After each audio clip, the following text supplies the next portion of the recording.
Mr. Sergeant of Arms, invite the members into the chamber and close the doors. I hereby declare the House of Representatives of the 112th General Assembly of the State of Tennessee now in session. Would members please stand with the visitors in the gallery? Please stand and remain standing to the Pledge of Allegiance. Representative Hakeem will serve as chaplain of the day. Representative Hakeem, you are recognized. Thank you, Mr. Speaker. If you would, colleagues, staff, and guests, what I'd like to do is take a word or two from the book of James. In some New Testament, and in some minds, it's a letter more so than a book. But what it deals with is concerned with the practical applications of Christian conduct, how faith works in everyday life, providing concrete ethical instruction. And I'm going to take from the 3rd chapter of James, verse 13, 17, and 18. Which deals with wisdom. He who is wise and understanding among you, let him show it by his good life, by deeds done in the humility that comes from wisdom. The wisdom that comes from heaven is first of all pure, then peace-loving, considerate, submissive, full of mercy and good fruit, impartial and sincere. Peacemakers who sow in peace raise a harvest of righteousness. 2 observations from these words. The person who remembers his moral responsibility is blessed. Secondly, if we allow it, God's love transcends all our differences. Would you bow with me in a word of prayer? Dear Heavenly Father, our Lord and Savior, Jesus Christ, we give praise and thanks to you for giving us another day to do your work, your will. We ask that you rain down on us your grace and your mercy. This we pray in the name of our Lord and Savior, Jesus Christ. Amen. Representative King will lead us in the Pledge of Allegiance. I pledge allegiance to the flag of the United States of America and to the republic for which it stands, one nation, under God, indivisible, with liberty and justice for all.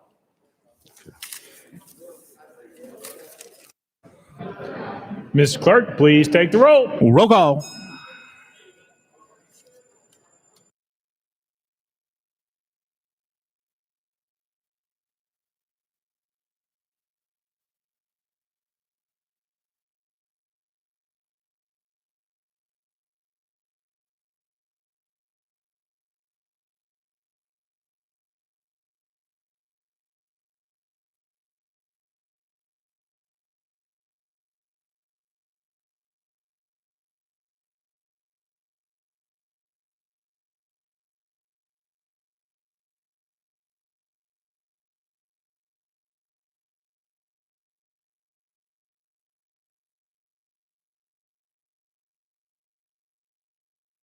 Mr. Clerk, please take the roll.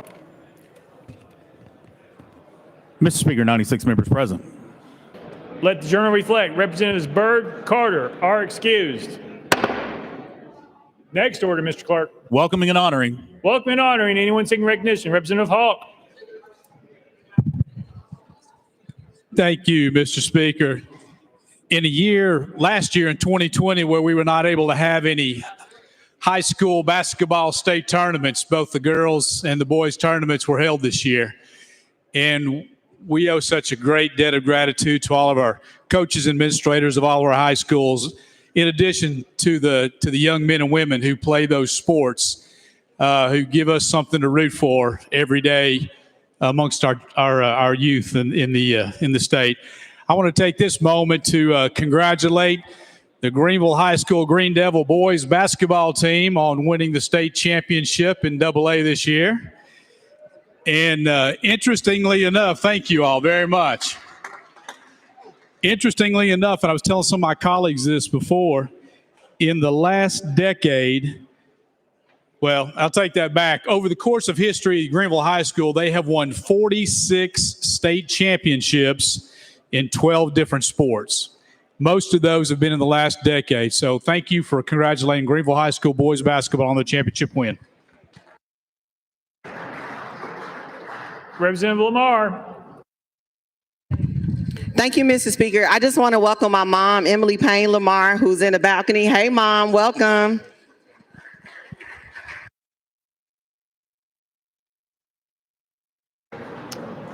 Anyone else seeking recognition?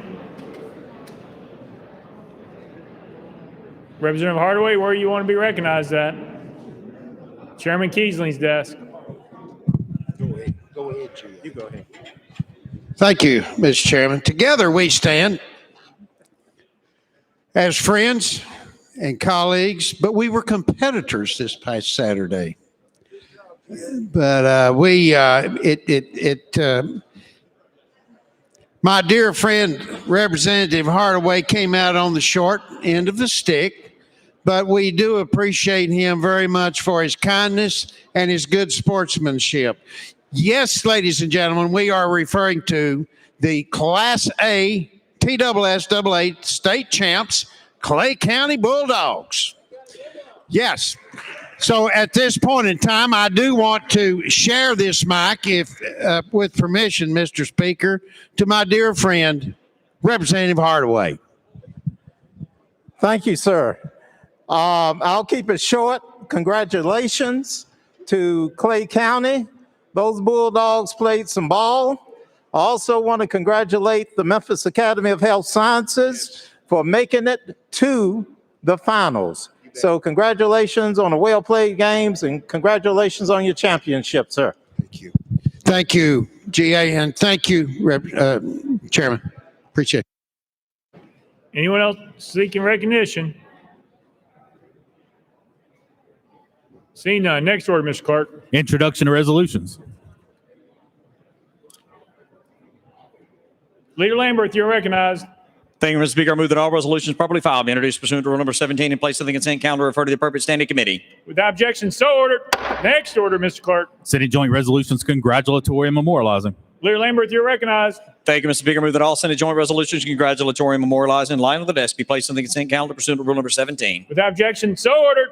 Next order, Mr. Clark. Resolutions lying over. Leader Lambert, you're recognized. Thank you, Mr. Speaker. I move that all resolutions lying over be referred to the appropriate standing committee. Without objection, so ordered. Next order, Mr. Clark. Introduction to bills, Senate bills on first consideration. Leader Lambert, you're recognized. Thank you, Mr. Speaker. I move that Senate bills 26, 101, 182, 228, 274, 309, 428, 478, 481, 688, 722, 723, 729, 765, 874, 1,117, 1,175, 1,368, and 1,630, transmitted by the Senate, be held on the desk pending third consideration of the companion House bills. Without objection, so ordered. Next order, Mr. Clark. Senate bills on second consideration, House bills on second consideration. Leader Lambert, you are recognized. Thank you, Mr. Speaker. I move that House bills 1,613 through 1,617 be passed on second consideration and be held on the desk referred to the appropriate standing committee. Without objection, so ordered. Next order, Mr. Clark. Petitions and memorials, reports from standing committees, reports from select committees, calendars. Mr. Speaker, the House is a consent calendar. Chairman Zachary, you're recognized. Thank you, Mr. Speaker. I move passage of the consent calendar on third and final consideration in keeping with Rule 50. Gentleman moves passage of the consent calendar, properly second. Mr. Clark, any objections been filed? Mr. Speaker, item 10, House Bill 1448 has been objected to by Chairman Dixie. Item 13, House Bill 1076 has also been objected to by Chairman Dixie. Anyone seeking recognition on the consent calendar? Leader Lambert. Thank you, Mr. Speaker. Item number 45 is the retirement for District Attorney General Tommy Thompson. If I can ask that all members be voted in the affirmative, be added as co-prime sponsors with the Criminal Justice Committee listed first. Exclusions duly noted. Without objection, so ordered. Any further recognition on the consent calendar? Seeing none, we are voting on the consent calendar. All members in favor vote aye when the bell rings. Those opposed vote no. Has every member voted? Does any member wish to change their vote?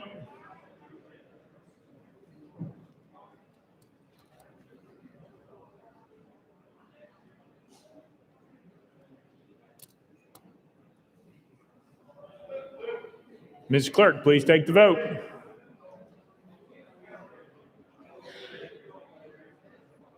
Ayes 96, no nays, one present, not voting. Having received constitutional majority, I declare the consent calendar passed without objection. The motion to reconsider is tabled. Next order, Mr. Clerk. House Bill 3 by Chairman Sapicki and others relative to school sports. Mr. Speaker, is previously considered and reset for today's calendar. Mr. Speaker, the Senate bill is on the desk. Representative Sapicki, you are recognized.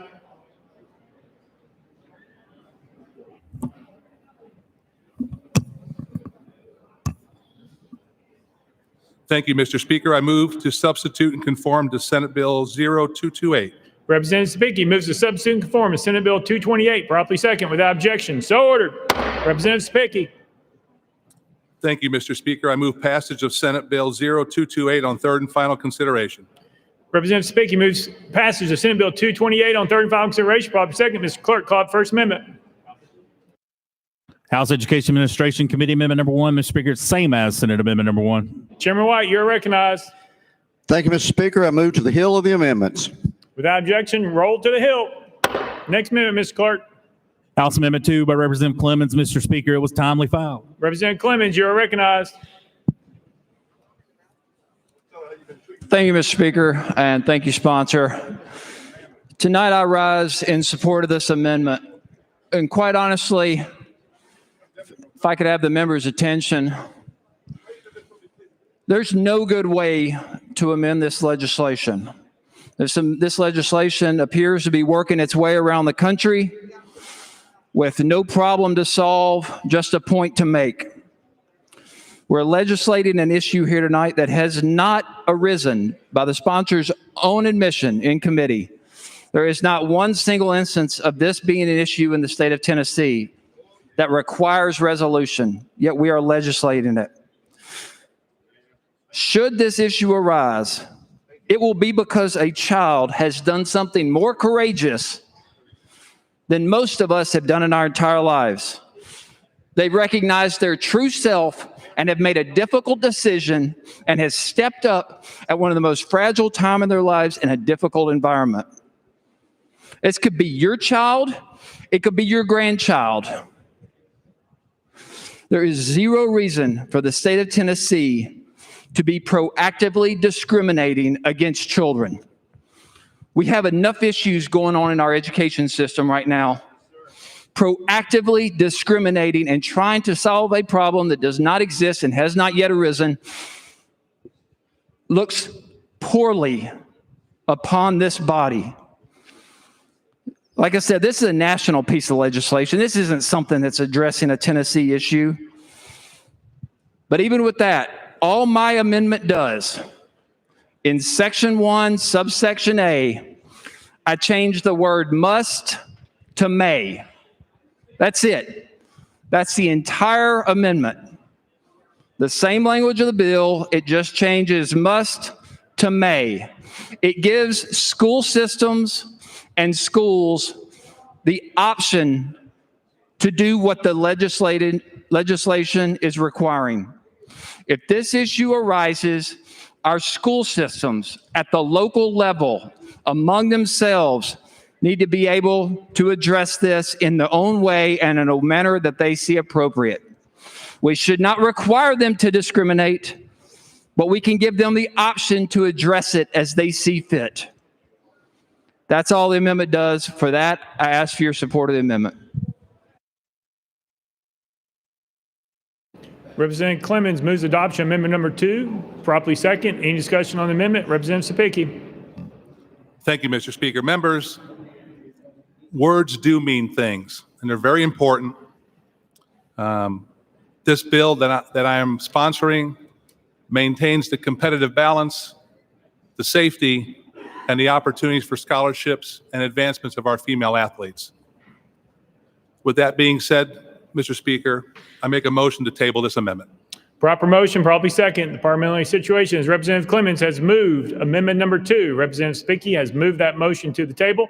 That cuts off all debate except for that of the sponsor. Representative Clemens, you are recognized. Thank you, Mr. Speaker. Ladies and gentlemen, yet again, as admitted, not one single issue has arisen. Not one scholarship has been denied. Not one opportunity has been denied. And colleges and universities who want to offer scholarships to individuals don't just offer scholarships to somebody who finishes first in a race or second in a race. This isn't about that. This is about discrimination, plain and simple. This is not about fairness. Yet, all my amendment does is gives local governments, school systems and schools the option to address this how they see fit. It just does not require them by state statute. Please stand up for children. There is no reason for us to proactively discriminate against a child. I ask you to vote against this table in motion. The parliamentary situation is Representative Clemens has moved.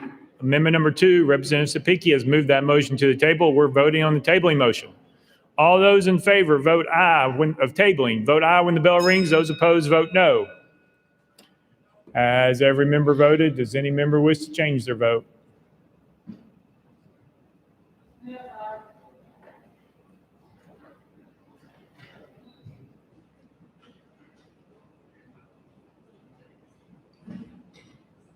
Mr. Clerk, please take the vote. Aye, 71, 23 nays, 1 present, not voting. The ayes have it. The motion to table is adopted. Next amendment, Mr. Clerk. Mr. Speaker, that brings the House back to the heel of the amendments. House Education and Administration Committee Amendment number 1, same as Senate Amendment number 1. Chairman White, you're recognized. Thank you, Mr. Speaker. I move to withdraw. The objection withdrawn. Next amendment, Mr. Clerk. Mr. Speaker, no further amendments. Representative Spicki, you're recognized. Thank you, Mr. Speaker. Members, whereas girls who compete in interscholastic athletic activities strive to improve their performance in their particular field of competition in order to experience the personal satisfaction of victory, gain opportunities to participate in state and regional events, and gain access to opportunities to be recruited and offered athletic scholarships by colleges and more. And whereas it is unfortunate for some girls that those dreams, goals, and opportunities for participation, recruitment, and scholarships can be directly and negatively affected by new school policies permitting boys who are male in every biological respect to compete in girls' athletic competitions if they claim a female gender identity. And whereas allowing boys to compete in girls' athletic competitions discriminates against girls by regularly resulting in boys displacing girls in competitive events and excluding specific and identifiable girls from opportunities to compete at higher levels and from public recognition critical to college recruiting and scholarship opportunities that should go to those outstanding female athletes. And whereas studies show that boys on average can be physically stronger than girls, having more skeletal muscle mass than girls, and more upper body and lower body strength, which can result in injury to girls if girls participate in contact sports with boys. And whereas interscholastic athletic programs in public schools should be conducted in a safe manner to promote continued participation and equitable opportunities for all children consistent with the rules and guidelines of an association that regulates interscholastic athletics. Mr. Speaker, I renew my motion. Representative Spicki renews his motion. Any discussion on the bill? Representative Johnson of Knox. Thank you, Mr. Speaker. Our schools strive to make sure every young person feels safe and welcome at their school. This bill does damage to that. This is not a problem that anyone has identified in Tennessee, but this bill does create problems, at least 3. The first problem is that it hurts our reputation nationwide, which could cost us business opportunity and important tourism dollars. 2, federal case law is clear. It's unconstitutional to discriminate against a transgender child. We're inviting another lawsuit for no good reason except division politics. 3, this bill shames kids for something they have no control over. 57% of Tennesseans say we need to stop stigmatizing and traumatizing trans people. The emotional trauma this legislature inflicts is real. I'll be voting no. Representative Spicki. Thank you, Mr. Speaker. I renew my motion. Representative Mitchell. Yeah, thank you, Mr. Speaker. Yeah, sponsor, I think you had this bill before and I've brought this story up to you before, and I'm wondering if you have a solution to this problem yet. You know, there was a young man in Texas named Mac Beggs. In 2017, Mac Beggs wanted to wrestle as a male in Texas, but his or her birth certificate listed as a female. So they made him compete in the girls division. So in 2017, Mac goes 36-0, wins the state title. In 2018, Mac goes 36-0 and wins a state title. Mac is now a collegiate athlete on the male team. And I'm just wondering, what is your solutions in situations like that? Because, you know, I think I'm with Representative Clemens, and you're creating a problem for a solution that is not needed. So what do you do in that situation? Representative Spicky. Representative Mitchell, I do appreciate your concerns. I do appreciate your question. My bill addresses the competitive balance, the safety, and the opportunity for scholarships and advancement of our female athletes. Mr. Speaker, I renew my motion. Representative Mitchell.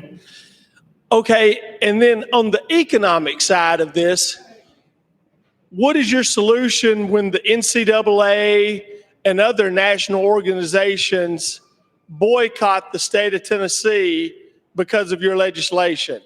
And we lose millions of dollars of tourism because we've got some discriminatory bill in our state where these organizations refuse to come to our state. What is your solution for that problem? Representative Spicky. Thank you again, Representative Mitchell. I appreciate your concerns. But once again, all my bill does is maintain the competitive balance, the safety for the girl athletes, and the opportunities for scholarship and advancement of our girls. Mr. Speaker, I renew my motion. Representative Mitchell. Well, as I gave you before, I gave you the scenario where, you know, it is a problem. You're fixing half a problem. You've got to come up with a solution to fix the entire problem that you're creating. But you're only giving a solution for half the problem. So for that reason, you've only given half an answer. I'll have to be voting against your bill. Representative McKenzie. Thank you, Mr. Speaker. Mr. Chair, is this bill, or was this bill brought to you by the TSSAA? Representative Spicky. No. Representative McKenzie. Has any high school athletic association brought this or weighed in on this initially? Representative Spicky. Representative, that's a question for another bill. All my bill does is maintain the competitive balance, the safety for our girls, and the opportunity for scholarships and advancement of our female athletes. Mr. Speaker, I renew my motion. Representative McKenzie, you're good. Representative Faison. Thank you, Mr. Speaker. Members, I've watched with interest over the last year of how many times we've heard follow the science. And through what's going on with the pandemic, and inevitably in the last month, I've heard so many times on the TV and from people who are incredibly smart, they say, just follow the science, just follow the science. And members, I would encourage you on this bill to follow the science. I've heard the naysayers say, well, there's no difference, there's no advantage, blah, blah, blah, and there's no advantage, it's not really happening. But you know, when you follow the science, which is what we're told to do, you're going to find out a different story. And I did some research. I thought you'd like to hear the research that I did. Children's Mercy Hospital of Kansas City, Missouri. They are one of the #1 recognized hospitals in America for research. Members, here's what they did. They researched Air Force members. We're not just talking the average person. They researched Air Force members. And they took several people who were biological males, the way they were born, but decided that they wanted to be female and still compete. They studied them over a 2-year period. As a matter of fact, what this hospital did, they didn't just study what they did, they studied them through the transition. They gave them hormone therapy and testosterone blockers. For 2 years, they did this to give every advantage to this person who was born a male who decided that they wanted to become a woman. And after 2 years of them studying them, giving them hormone boosters, testosterone blockers, what the science shows is that they still had a 12% advantage over biological females. The biological born male still had a 12% advantage. Now, I want you to ask yourself, if you are in a sport that has to do with strength, who in here doesn't want a 12% advantage? You're not being honest with yourself. You are not following the science if you say that I don't care about a 12% advantage. You cannot intellectually, honestly say to yourself that there's no difference. When the science, and you've been telling us for a solid year, follow the science. I don't believe that you believe follow the science. You believe follow your emotion, follow how you feel. But your emotions and how you feel are not true. The science on what we're doing here is true. And after 2 years of therapy, these biologically born males still had a 12% advantage. Ladies and gentlemen, we are doing the right thing for every little girl in the state of Tennessee who has a desire to be able to compete with somebody that doesn't have a 12% advantage over them.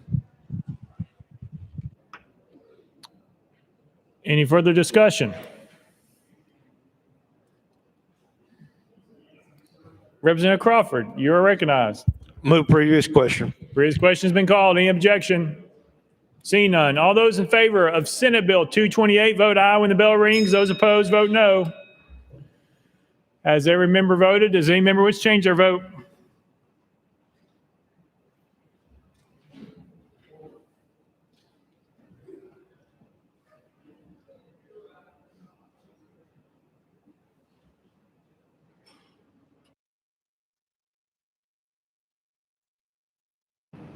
Mr. Clerk, take the vote.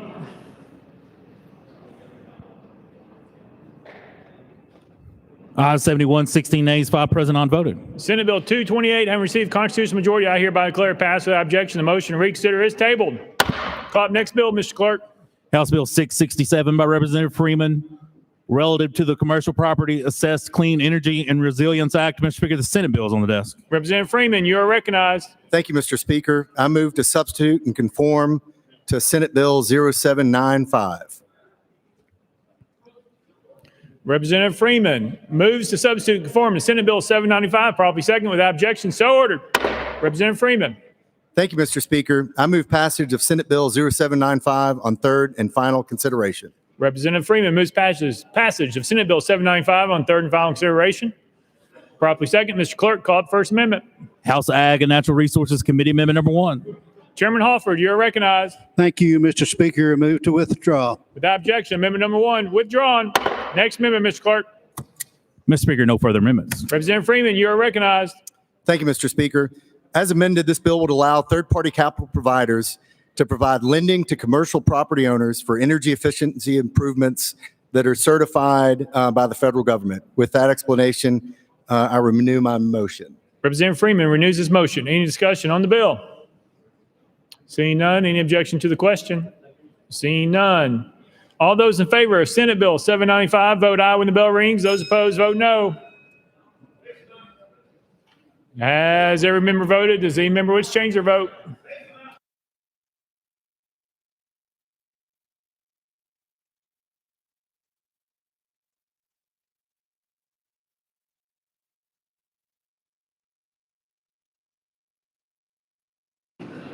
Mr. Clerk, please take the vote.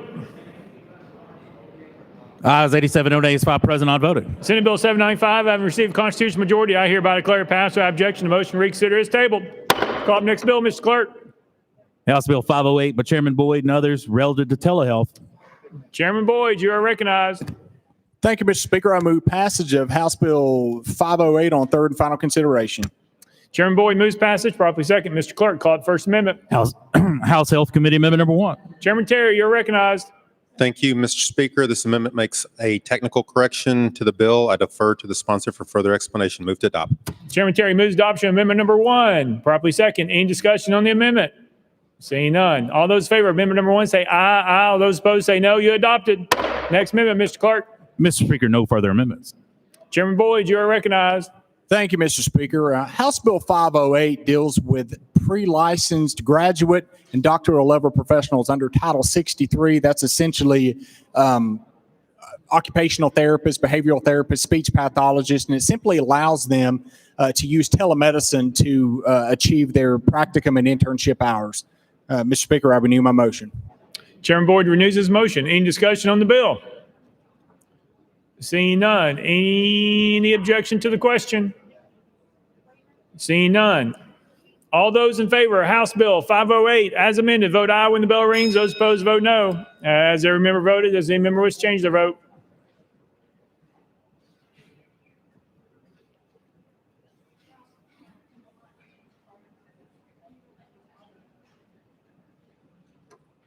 Mr. Clerk, please take the vote. Ayes 90, no nays, 1 present, not voting. House Bill 508, having received constitutional majority, I hereby declare it passed without objection. The motion to reconsider is tabled. Call up next bill, Mr. Clerk. House Bill 401 by Chairman Boyd relative to workers' compensation. Mr. Speaker, the Senate bill is on the desk. Chairman Boyd, you're recognized. Thank you, Mr. Speaker. I move to substitute and conform to Senate Bill 1576. Chairman Boyd moves to substitute and conform to Senate Bill 1576 without objection. So ordered. Chairman Boyd. Thank you, Mr. Speaker. Senate Bill 1576 deals with workers' compensation. There is a provision in statute that we sunset every 2 years. This provision allows workers' comp judges to award attorney's fees in cases of a wrongfully denied employee. Mr. Speaker, I renew my motion. Chairman Boyd moves passage of Senate Bill 1576 on third and final consideration. Properly second. Mr. Clerk, call up the First Amendment. Mr. Speaker, no amendments filed. Chairman Boyd, you're recognized. Thank you, Mr. Speaker. I renew my motion. Chairman Boyd renews his motion. Any discussion on the bill? Any objection to the question? Seeing none. All those in favor of Senate Bill 1576, vote aye when the bell rings. Those opposed, vote no. As every member voted, does any member wish to change their vote?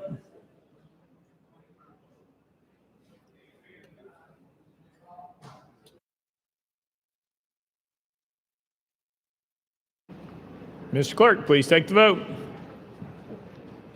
Ayes 92, no nays, 1 present, not voting. Senate Bill 1576, having received a constitutional majority, I hereby declare it passed without objection. The motion to reconsider is tabled. Call up next bill, Mr. Clerk. House Bill 1285 by Chairman Boyd relative to workers' compensation. Chairman Boyd, you are recognized. Thank you, Mr. Speaker. I move passage of House Bill 1285 on third and final consideration. Chairman Boyd moves passage, probably second. Mr. Clerk, call up First Amendment. House Commerce Committee Amendment number 1. Chairman Vaughn, you are recognized. Thank you, Mr. Speaker. I move for adoption of Amendment 1. Chairman Vaughn moves adoption of amendment number 1, properly second. Any discussion on the amendment? All those in favor of amendment number 1 say aye. Aye. All those opposed say no. The ayes have it. You adopted. Next amendment, Mr. Clerk. Mr. Speaker, no further amendments. Chairman Boyd, you're recognized. Thank you, Mr. Speaker. House Bill 1285, it is a workers' compensation bill dealing with misclassification of employees. It replaces some language concerning subpoenas for employers and third parties such as accountants, tax preparers, insurance agents, carriers, and bank institution, and provides that if the information requested by the Bureau through subpoena is not provided within 21 days, there's a $50 a day fine up to $5,000 per subpoena. It also deletes some language and sets forth a process for an employer understating or misrepresenting an employee's number, payroll, or job duties, as well as an employer's failure, and adds a section to the penalty section that any person that submits an insurance application, exemption registry, or certificate of insurance that contains false, forged, or misleading or incomplete information for the purposes of avoiding or reducing an insurance premium shall be subject to a penalty not to exceed $1,000 or 1.5 times the avoided average yearly insurance premium. Mr. Speaker, I renew my motion. Chairman Boyd renews his motion. Any discussion on the bill? Any objection to the question? Seeing none. All those in favor of House Bill 1285 as amended, vote aye when the bell rings. Those opposed, vote no. Has every member voted? Does any member wish to change their vote?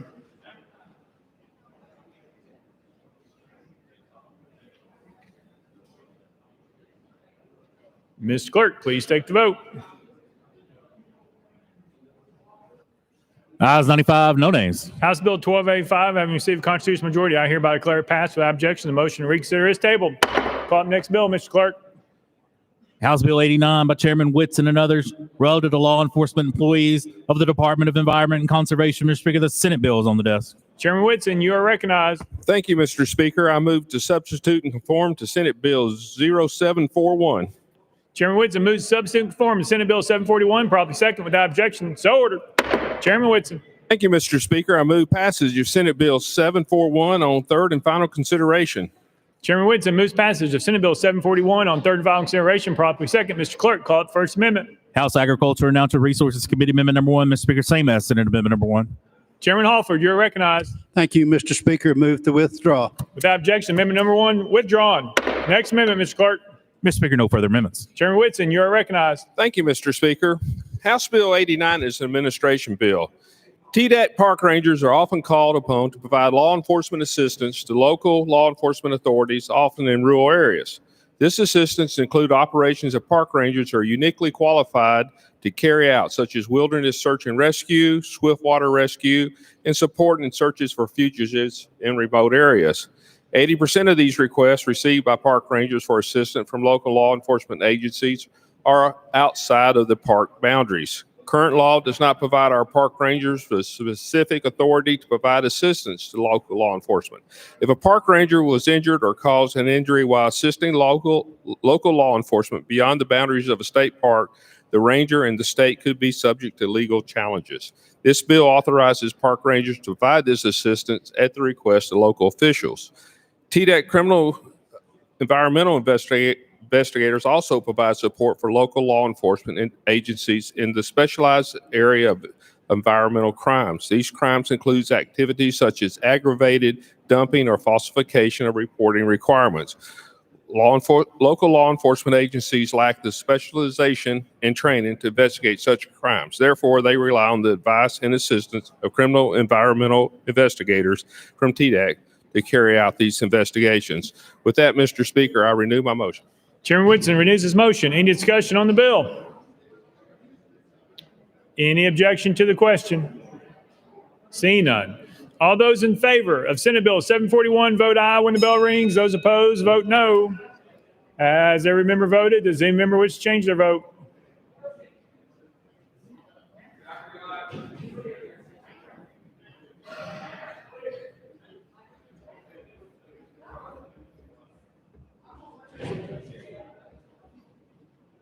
Mr. Clerk, please take the vote. Ayes 95, no nays. Senate Bill 741, having received constitutional majority, I hereby declare it passed without objection. The motion to reconsider is tabled. Call up next bill, Mr. Clerk. House Bill 120 by Chairman Whitson and others relative to professions. Mr. Speaker, the Senate bill is on the desk.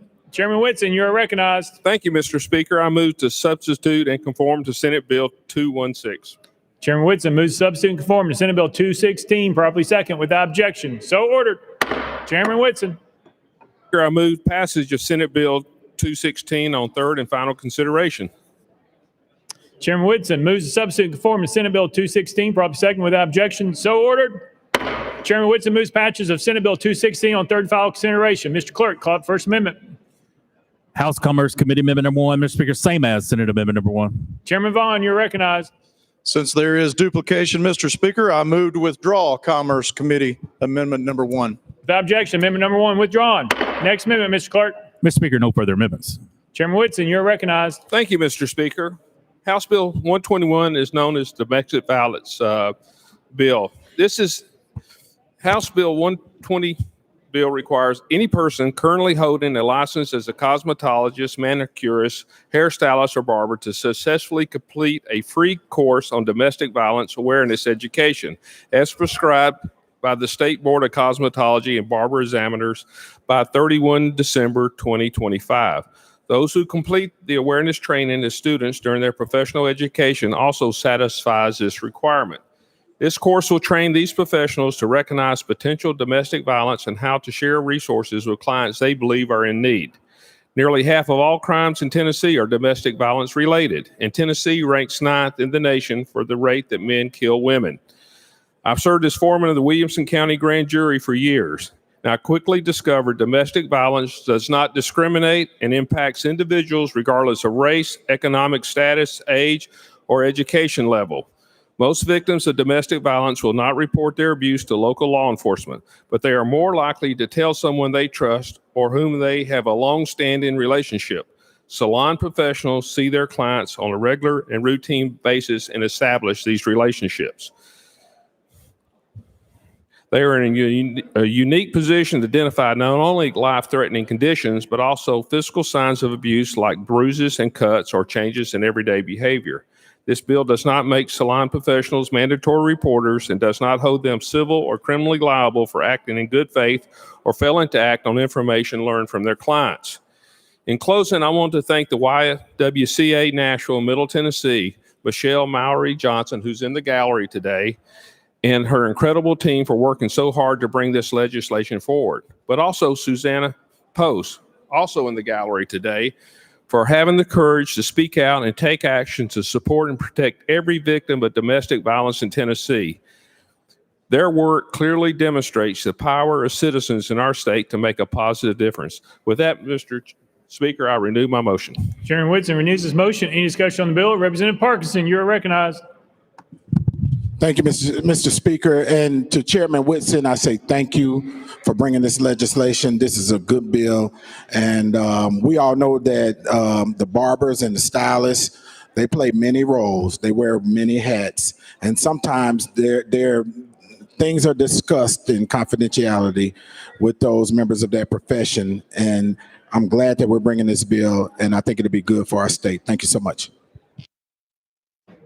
Any further discussion? Seeing none, any objection to the question? Seeing none.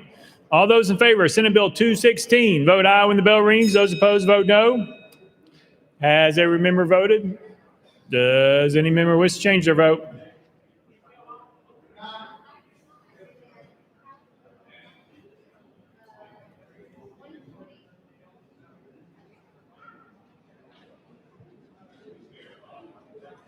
Mr. Clerk, please take the vote. Ayes 89, 1 nay, 4 present, not voting. Senate Bill 216, I received constitutional majority. I hereby declare passed without objection. The motion to reconsider is tabled. Call up next bill, Mr. Clerk. House Bill 1096 by Representative Baum and others relative to school discipline. Representative Baum, you're recognized. I move passage of House Bill 1096 on third and final consideration. Representative Baum moves passage, properly second. Mr. Clerk, any amendments been filed? Mr. Speaker, no amendments filed. Representative Baum, you're recognized. Thank you, Mr. Speaker. We are hearing from our schools that discipline is a major problem. It may be an issue that's become worse with the increasing prevalence of substance abuse and mental health issues.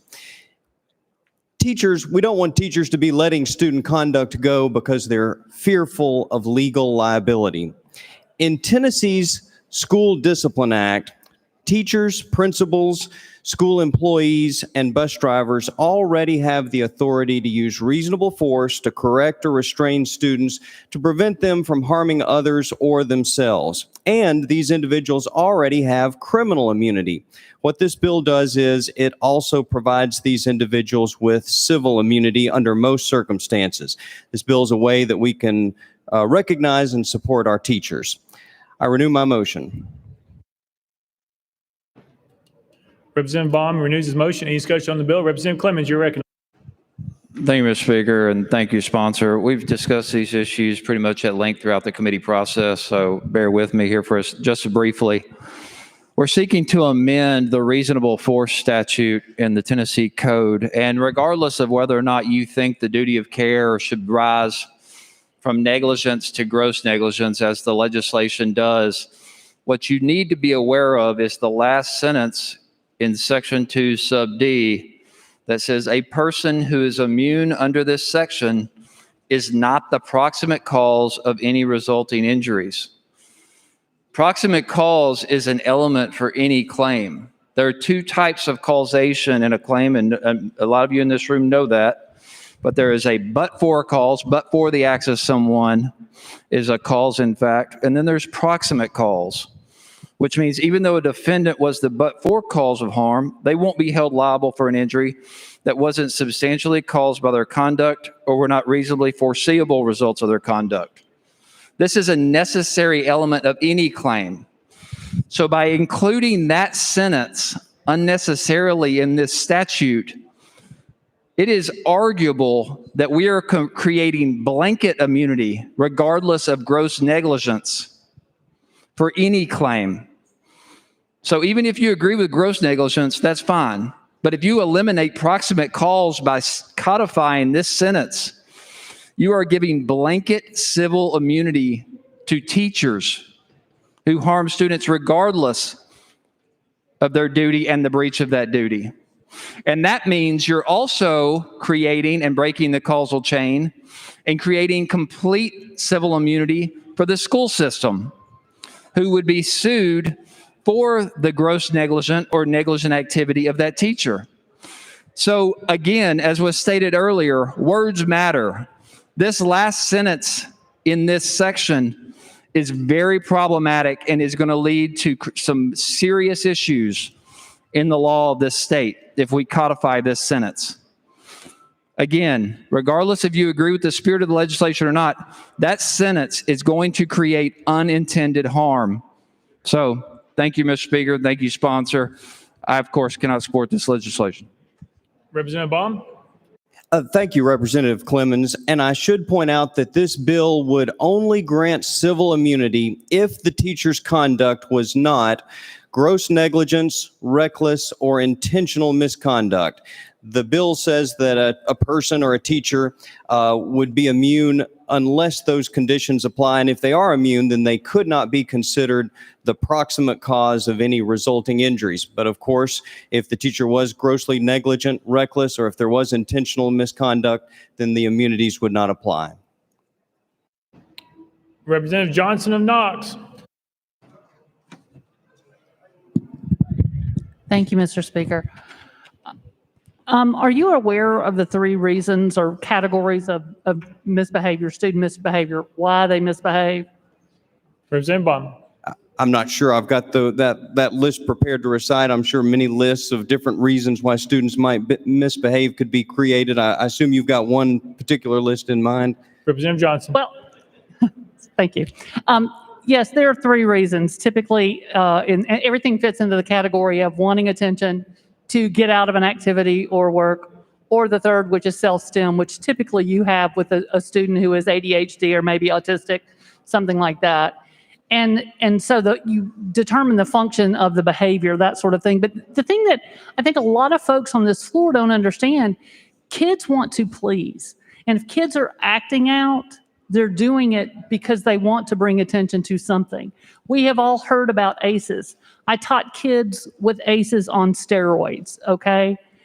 And sadly, there are some people in the building that maybe like to see those kids get set off, so that they can handle them. But the reality is, this is putting kids in danger. Because there are folks out there who will act like something was unavoidable when it wasn't, and then there are kids who react because of who they are and because of what their history is.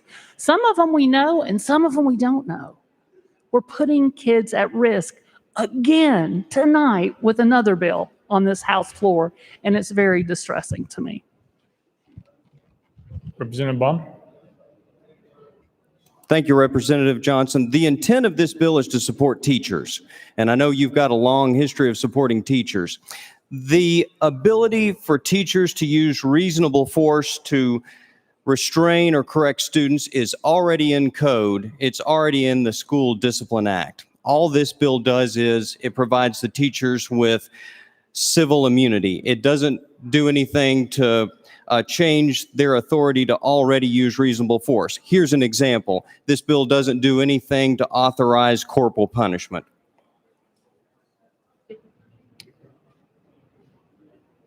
Representative Williams. Thank you, Mr. Speaker. I move previous question. Previous question been called. Any objection? Seeing none. All those in favor of House Bill 1096, vote aye when the bell rings. Those opposed, vote no. Has every member voted? Does any member wish to change their vote?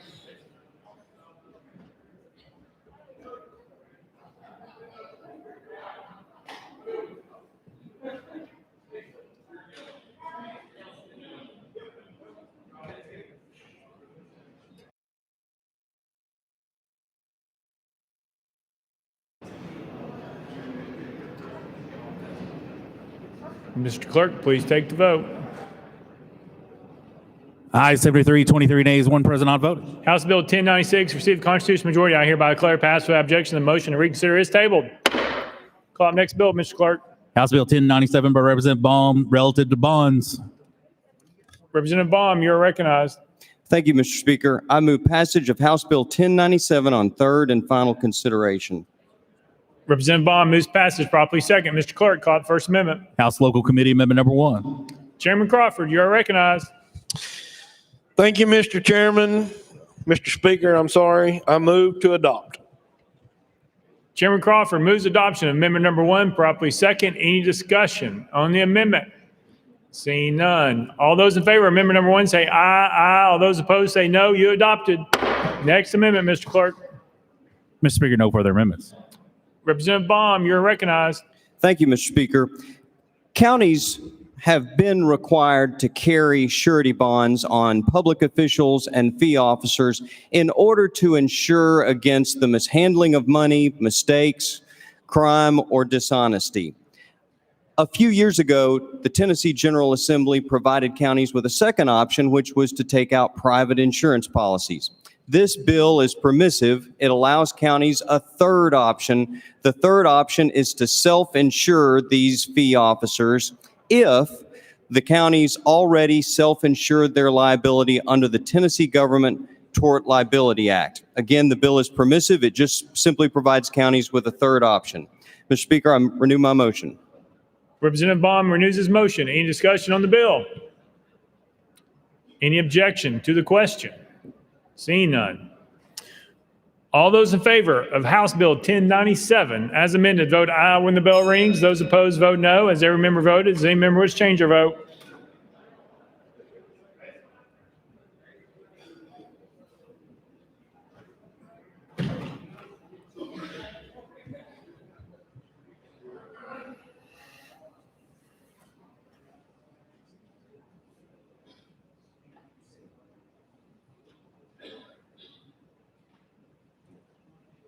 Mr. Clerk, please take the vote.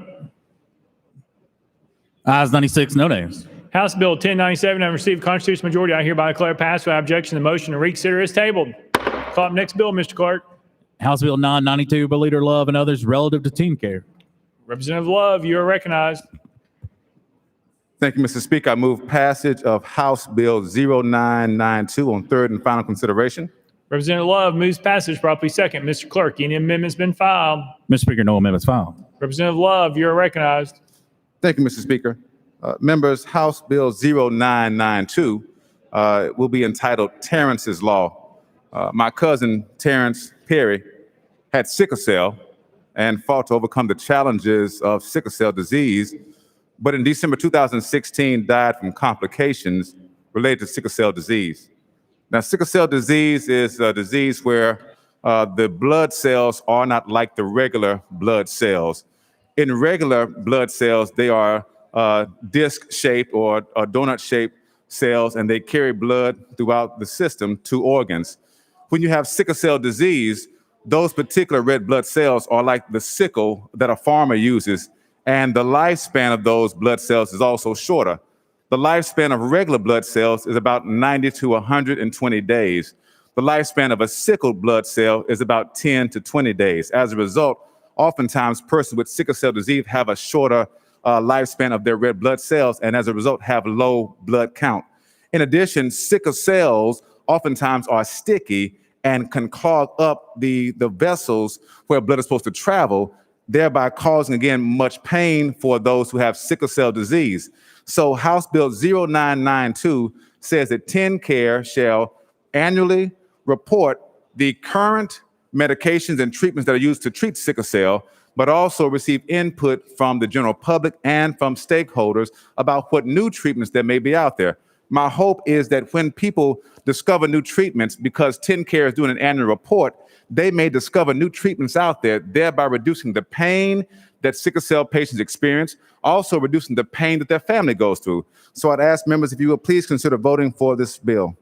With that, Mr. Speaker, I renew my motion. Representative Love renews his motion. Any discussion on the bill? Representative Hardaway. Thank you, Mr. Speaker, and thank you, Representative Love. I have lost family members through sickle cell crisis, so I know exactly what it feels like. In fact, I lost a cousin not too long ago here in Nashville, Shauna Harris. I know exactly what it feels like. And until we are treating sickle cell in a manner by which we do the things that you're putting into your bill, collecting the data, analyzing it, reviewing it, seeing where the funding needs to go. Those are the things that will allow us to defeat this disease and quit having the moments that I have gone through and you have gone through and thousands of Tennesseans go through every year, losing family members and friends to a disease that if we make the effort, we can defeat this. So thank you, sir. Representative Love. Thank you, Mr. Speaker. Thank you, Chairman Hardaway, for your remarks. And again, this will, I think, reduce the pain that so many of our citizens experience, but also increase our awareness about sickle cell. With that, Mr. Speaker, I renew my motion. Thank you. Any further discussion? Any objection to the question? Seeing none. All those in favor of House Bill 992, vote aye when the bell rings. Those opposed, vote no. Has every member voted? Does any member wish to change their vote?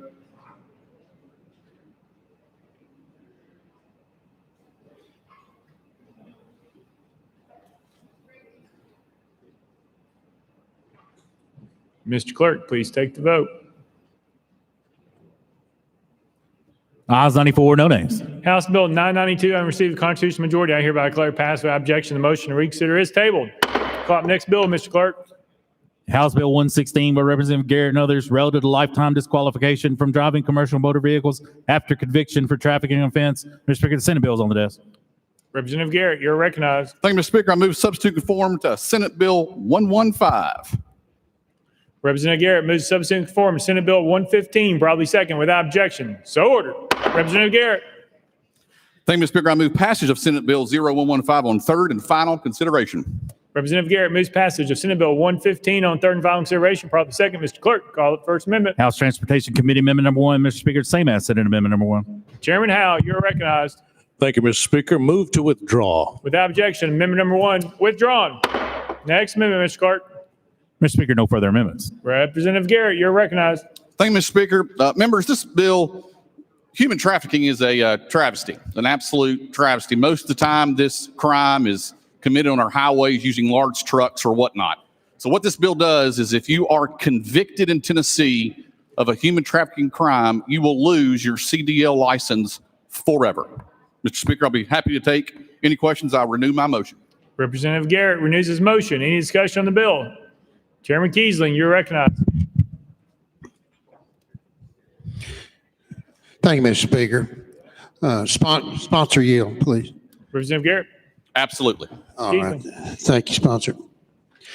When it comes to the CDL, this legislation, do you have a percentage of the number of arrests compared to other? Where did you, I mean, specifically? And I'm going to support the bill, of course, but still, I'm just wondering, percentage-wise, do you have a certain number, or do we have recorded from the Department of Safety numbers from this past 12 months, let's just say, relative to convictions that relative to CDL holders? Representative Garrett. I do not have any information about how many arrests apply just to CDL holders. That just wasn't part of my research. What this does comply with is the federal law that we are supposed to codify this by 2023. So it's already a federal law. Believe it or not, the Department of Safety is already doing it. We're just getting a jump on it to go ahead and codify this legislation. Chairman Keesley. Okay, yes, thank you. Thank you, Mr. Speaker. And sponsor, thank you. So it's administration bill then. Great, thank you. Any further discussion? Representative Garrett. Mr. Chairman, let me clarify. This was not brought to me by the administration. This was actually brought to me by my legislative assistant, Courtney Kaufman, who I believe is right up there. She's the one who actually pointed this out, that we have not codified this. So this is actually a bill that originated from my office. So I just wanted to make that clarification. Thank you, Mr. Speaker. Any further discussion? Any objection to the question? Seeing none. All those in favor of Senate Bill 115, vote aye when the bell rings. Those opposed, vote no. Has every member voted? Does any member wish to change their vote?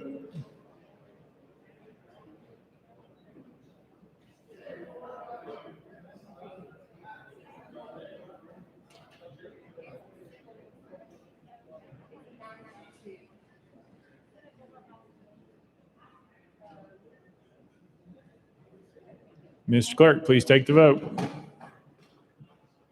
Ayes 92, no nays. Senate Bill 115, having received the constitutional majority, I hereby declare passed without objection. The motion to reconsider is tabled. Call up next bill, Mr. Clerk. House Bill 662 by Representative Gillespie relative to Community Service Agency Board. Mr. Speaker, the Senate bill is on the desk.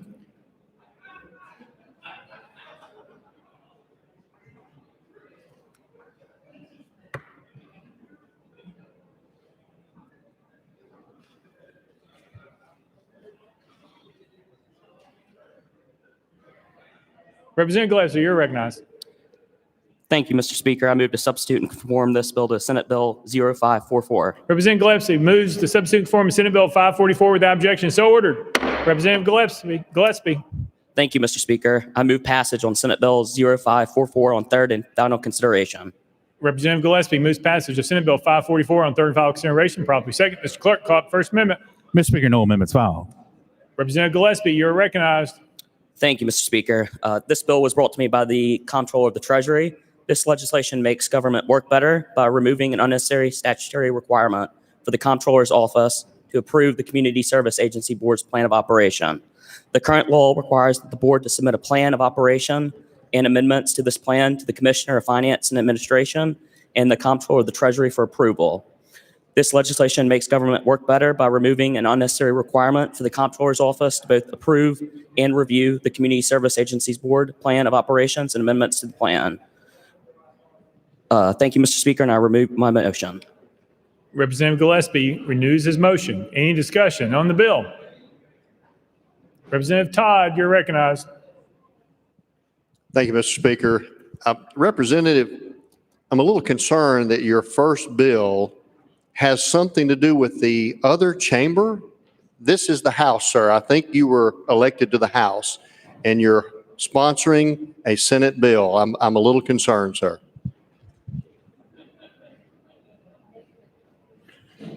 Representative Gillespie, no comment. No comment. Representative Bracken. Representative Bracken. Thank you, Mr. Speaker.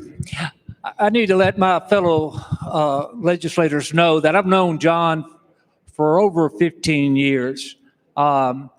His first cousin married my son. So I think the world of John.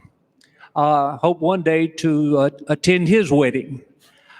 But I need to let this body know something that I learned, that John Gillespie is not John Gillespie. He is really the famous wizard Harry Potter. So we don't, he really doesn't need us to pass his legislation. He can use his magical powers anytime he wants to get his legislation passed. So again, Mr. Speaker, I have one more question for Representative Gillespie. And it's a serious one. Do you believe that the small operators in Tennessee have been hurt by COVID? Representative Gillespie. I'm sorry, the small operators? Representative Brigham. Gillespie. Representative Gillespie. I would need to learn some more information about that. Representative Bricken. All businesses, small operators, you think they've been hurt by COVID? Representative Gillespie. Sure. Representative Bricken. Do you consider yourself a small operator? I am short. Is that a yes or no?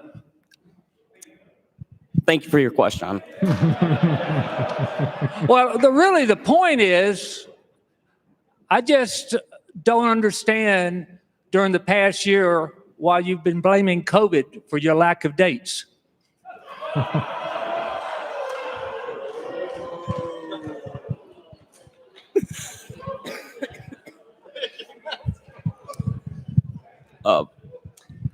That's all the questions.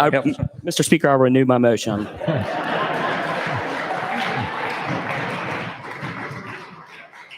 Representative Lamar. Thank you, Mr. Speaker. Representative Gillespie, on behalf of the whole Shelby delegation, we want to congratulate you on your first bill to the House floor. Congratulations.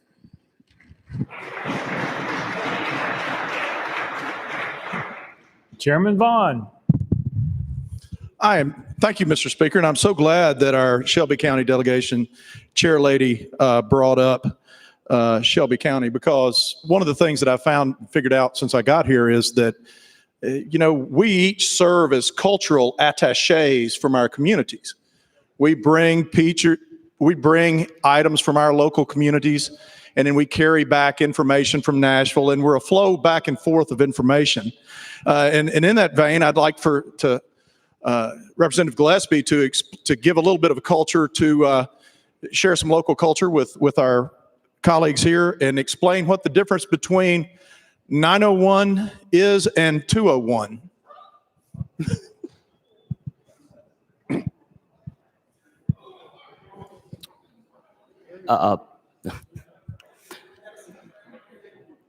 Yeah, 201, is that an area code?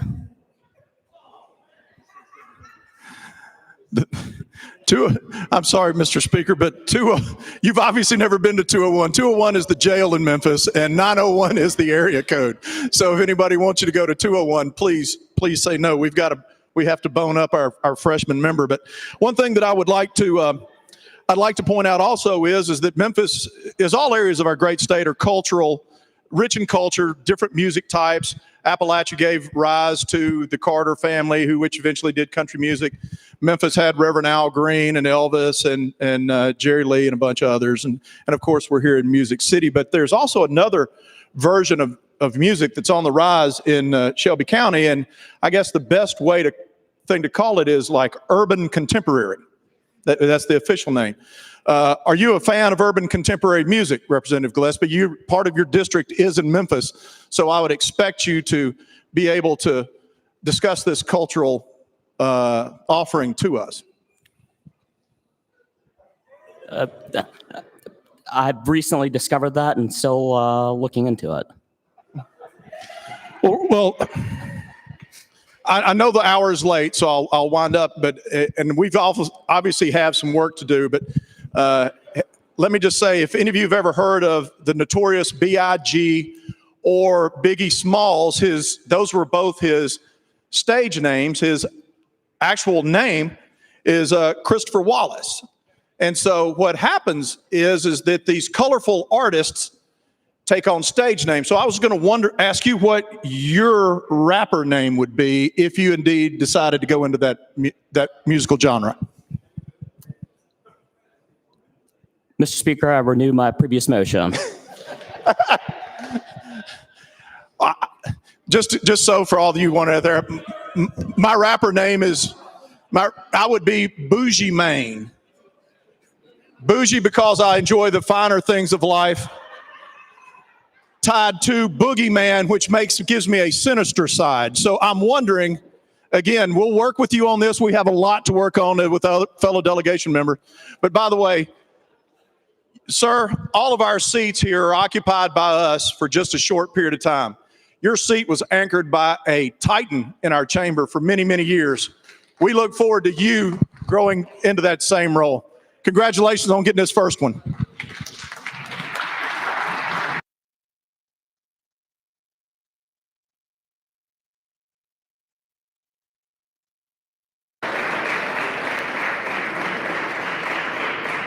Any objection to the question?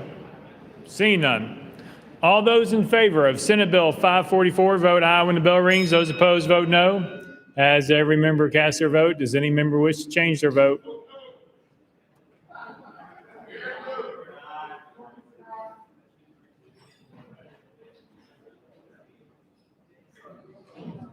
Mr. Clerk, please take the vote.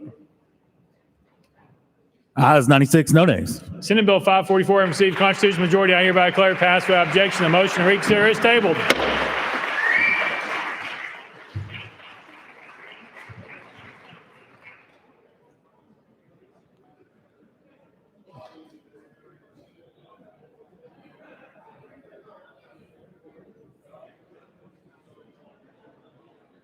Call up next bill, Mr. Clerk. House Bill 770 by Representative Alexander and others relative to Special Education Behavioral Supports Act. Mr. Speaker, Senate bill is on the desk. Representative Alexander, you're recognized. Thank you, Mr. Speaker. I move to substitute and conform to Senate Bill 0738. Representative Alexander moves to substitute and conform to Senate Bill 738 without objection. So ordered. Representative Alexander, you're recognized. Thank you, Mr. Speaker. I move passage of Senate Bill 0738 on third and final consideration. Representative Alexander moves passage of Senate Bill 738 on third and final consideration. Properly second. Mr. Clerk, call the First Amendment. Mr. Speaker, no amendments filed. Representative Alexander, you're recognized. Thank you, Mr. Speaker. This bill to the members is for special needs. Special needs need special attention. And it was determined that the Special Education Behavioral Support Act needed to be updated, clarified, with a specific school personnel authorized to use isolation and physical holding restraint. This is basically a cleanup bill to an old act. I renew my motion. Representative Alexander renews her motion. Any true discussion on the bill before we get to the good time? Representative Johnson. Thank you, Mr. Speaker. Can you tell me specifically what it cleans up? Representative Alexander. Sorry, thank you. It cleans up some wording like behavioral intervention and training programs. It was something the LEAs came to us and asked us to do. The language in the bill had words like child instead of special needs students and things like that. Representative Johnson. Thank you. Thank you. Any other questions? Discussion? Chairman Vaughn, you're recognized. Thank you, Mr. Speaker, and I appreciate the sponsor bringing forward this legislation. She's my neighbor on the fifth floor hall and a wonderful person, and I'm getting to know her better with each passing week. But I'm curious. I'm dying to talk to you about the funeral home business, but we'll let that one just lay there. Okay. What I'm really wanting to know is why you never let us know that you're a practicing attorney. That's because I am not. You advertise yourself as a professional storyteller. Is that not the same thing? If it's not, then Mr. Speaker, I have grave reservations because from this point forward, every time she tells me something and presents a bill, I'm going to be sitting there going, is she telling me the truth or is she telling me a story? And she's a professional. So it's not even an amateur giving this to us. It's a professional. So I'm just going to have to try to figure out when she's telling stories and when she's telling us the truth. But actually, Representative Alexander, it has been a pleasure. You have been one of those, you find things and you find friends and you know they're going to be friends from the day you meet them. And you're one of those people for me. And we are so glad you're here. So congratulations on getting this one across the finish line. Thank you, Representative Vaughn. Thank you.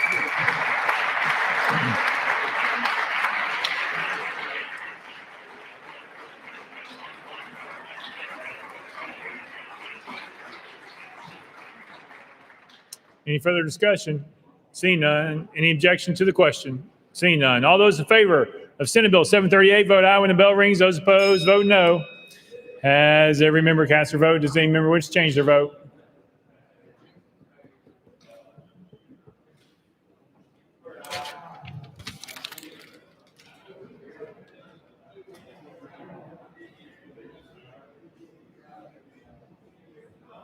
Mr. Clerk, please take the vote. Ayes 97, no nays. Senate Bill 738, having received constitutional majority, I hereby declare passed without objection. The motion to reconsider is tabled.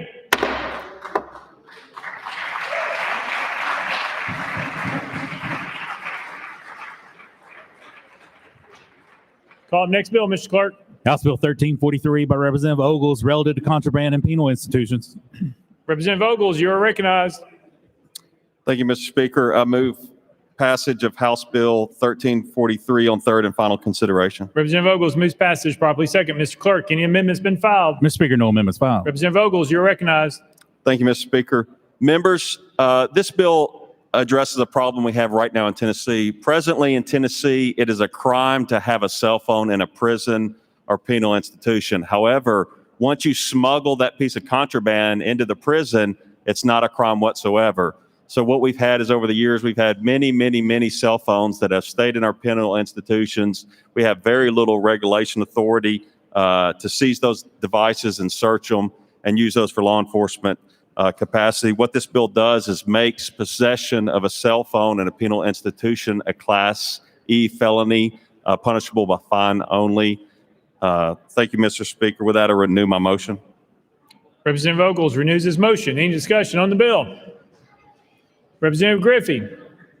Thank you, Mr. Speaker. To the representative, would this exclude programs where the local sheriff has a cell phone or text program to allow inmates to make contacts to family and friends and bail bondsmen?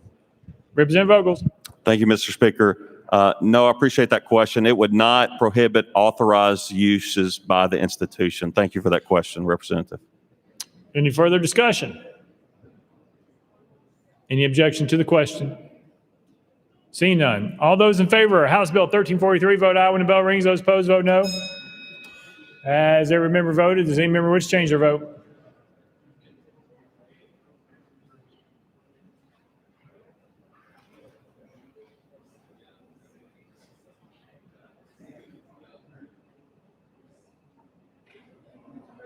Mr. Clerk, please take the vote. Ayes 95, no nays, one present, not voted. House Bill 1343, having received constitutional majority, I hereby declare it passed without objection. The motion to reconsider is tabled. Call up next bill, Mr. Clerk. House Bill 49 by Representative Littleton and others relative to evidence of sexual offenses. Chair Lady Littleton, you are recognized. Thank you, Mr. Speaker. I move passage of House Bill 49 on third and final consideration. Chair Lady Littleton moves passage probably second. Mr. Clerk, call the First Amendment. House Criminal Justice Committee Amendment number 1. Chairman Curcio, you are recognized. Thank you, Mr. Speaker. The House Criminal Justice Committee Amendment number 1 makes the bill. Move to adopt. Chairman Curcio moves adoption amendment number 1, probably second. Any discussion on the amendment? Seeing none. All those in favor of amendment number 1 say aye, aye. All those opposed say no. You adopted. Next amendment, Mr. Clerk. Mr. Speaker, no further amendments. Chair Lady Littleton, you are recognized. Thank you, Mr. Speaker. This legislation reduces the amount of time from 60 days to 30 days that a police department is required to submit a rape kit evidence to the TBI crime lab. It is the hope of this legislation would cut down on significant backlog of untested rape kits in our larger municipalities. With that, I renew my motion. Chair Lady Littleton renews her motion. Any discussion on the bill? Any objection to the question? Seeing none. All those in favor of House Bill 49 as amended, vote aye when the bell rings. Those opposed, vote no. As every member voted, does any member wish to change their vote?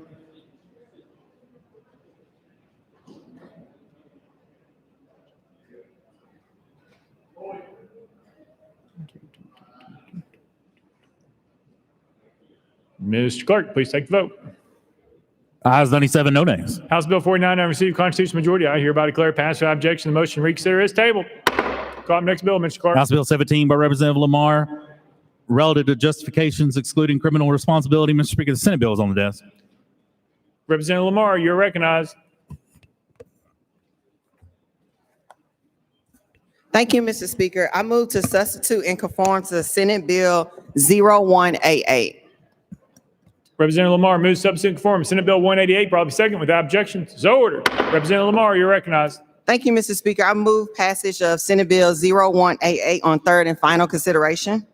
Representative Lamar moves passage of Senate Bill 188 on third and final consideration, probably second. Mr. Clerk, call up First Amendment. House Criminal Justice Committee Amendment Number 1. Chairman Kershaw, you're recognized. Thank you, Mr. Speaker. House Criminal Justice Committee Amendment Number 1 substitutes the words unlawful activity with the words felony or Class A misdemeanor to conform with other reforms we are making in the code. With that explanation, Mr. Speaker, I move adoption of House Criminal Justice Committee Amendment Number 1. Chairman Kershaw moves adoption of House Amendment Number 1, properly second. Any discussion on the amendment? Seeing none. All those in favor of adopting House Amendment Number 1 say aye. Aye. All those opposed say no. The ayes have it. You adopted. Next amendment, Mr. Clerk. Mr. Speaker, no further amendments. Representative Lamar, you're recognized. Thank you, Mr. Speaker. House Bill 17 creates a self-defense clause for human trafficking victims. If they are in threat of their life, if they use death or serious bodily harm, they can use through testimony only the self-defense clause in the courtroom. And with that, I renew my motion. Representative Lamar renews your motion. Any discussion on the bill? Any objection to the question? Seeing none. All those in favor of Senate Bill 188 as amended, vote aye when the bell rings. Those opposed, vote no. Has every member voted? Does any member wish to change their vote?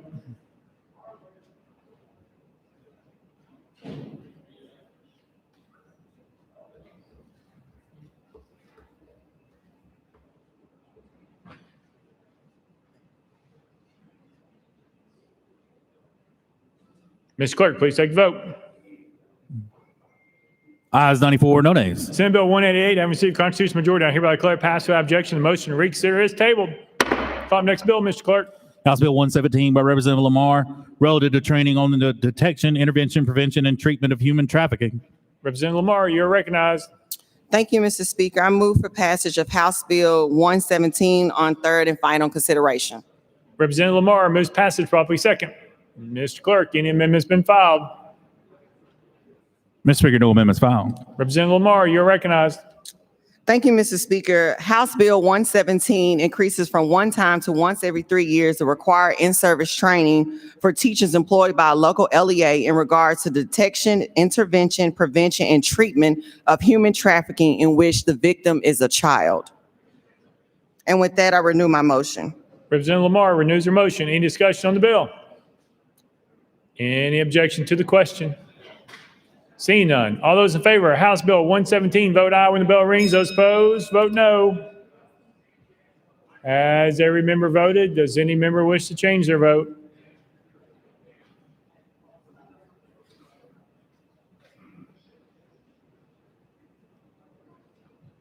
Mr. Clerk, please take the vote. Ayes 96, no nays. House Bill 117 having received constitutional majority, I hereby declare passed without objection. The motion to reconsider is tabled.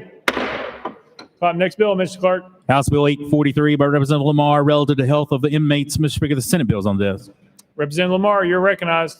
Thank you, Mr. Speaker. I move to substitute and conform to Senate Bill 0334. Representative Lamar moves substitute and conform to Senate Bill 334, properly second without objection. So ordered. Representative Lamar, you're recognized. Thank you, Mr. Speaker. I move passage of Senate Bill 0334 on third and final consideration. Representative Lamar moves passage of Senate Bill 334 on third and final consideration, properly second. Mr. Clerk, call up First Amendment. House State Government Committee Amendment Number 1. Chairman Keesling, you're recognized. Thank you, Mr. Speaker. House State Government Committee Amendment Number 1 rewrites the bill. We're going to defer to the sponsor for further explanation. We move to adopt. Thank you, Mr. Speaker. Chairman Keesling moves adoption of House Amendment Number 1, properly second. Any discussion on the amendment? All those in favor of adopting House Amendment Number 1 say aye. Aye. All those opposed say no. You adopted. Next amendment, Mr. Clerk. Mr. Speaker, no further amendments. Representative Lamar, you're recognized.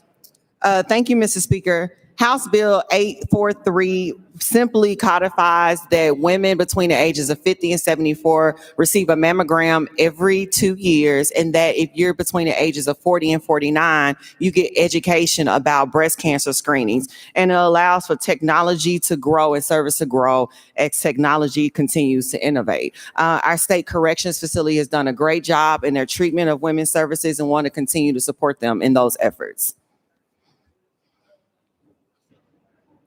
And with that, I renew my motion. Representative Lamar renews her motion. Any discussion on the bill? Any objection to the question? All those in favor of Senate Bill 334 as amended, vote aye when the bell rings. Those opposed, vote no. Has every member cast their vote? Does any member wish to change their vote?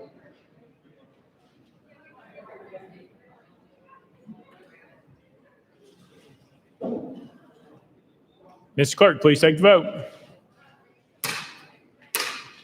Ayes 95, no nays. Senate Bill 334, having received the Constitutional majority, I hereby declare passed without objection. The motion to reconsider is tabled. Call up next bill, Mr. Clerk. House Bill 1145 by Representative Grills and others relative to agricultural property. Representative Grills, you are recognized. I move passage on HB 1145 on third and final consideration, Mr. Speaker. Representative Grills moves passage, probably second. Mr. Clerk, any amendments been filed? Mr. Speaker, no amendments filed. Representative Grills, you are recognized. Thank you, Mr. Speaker. HB 1145 puts in the word farm in the critical infrastructure part of our code. Over in West Tennessee, I've had lots of issues in my district where people are coming in and hooking their trucks up to the pivot wires on a pivot, and they'll pull all the wire off, roll the wire up, and go burn the plastic off of it so they can sell it for scrap iron. I've had cotton bales this is just in my county. I've had cotton bales burnt just for fun. They've taken metal shavings and filled reservoirs of hydraulic filters on tractors just for fun. So with that, I'll renew my motion, Mr. Speaker. Representative Grills renews his motion. Any discussion on the bill? Any objection to the question? Seeing none. All those in favor of House Bill 1145, vote aye when the bell rings. Those opposed, vote no. Has every member voted? Does any member wish to change their vote?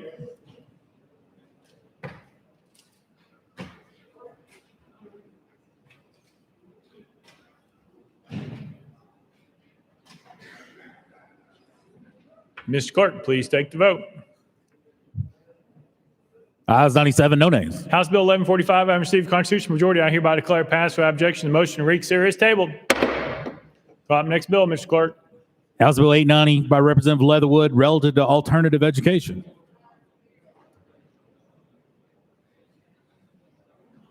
Representative Leatherwood, you are recognized. Thank you, Mr. Speaker. I move passage of House Bill 890 on third and final consideration. Representative Leatherwood moves passage, probably second. Mr. Clerk, any amendments been filed? Mr. Speaker, no amendments filed. Representative Leatherwood, you're recognized. Thank you, Mr. Speaker. This bill gives the director of schools the authority to determine if a student should be placed in an alternative school or program when the alternative school or program is located on the same grounds as the student's regular school. And with that, Mr. Speaker, I renew my motion. Representative Leatherwood renews his motion. Any discussion on the bill? Representative Beck. Thank you, Mr. Speaker. Will the sponsor yield? Representative Leatherwood. Yes. Representative My question to the sponsor is, if a child is sent to the alternative school and the LEA's only got one and it's right next to the school that they came from, where would they go? Representative Leatherwood. Thank you. And that's a good question. And if nothing else, COVID has taught us about many options we've got in different circumstances. And these children could receive their schooling at home remotely through that method, as it's happening with many students now. And I should also say this only kicks in when a student is being expelled or punished for committing a violent act or threatening a violent act.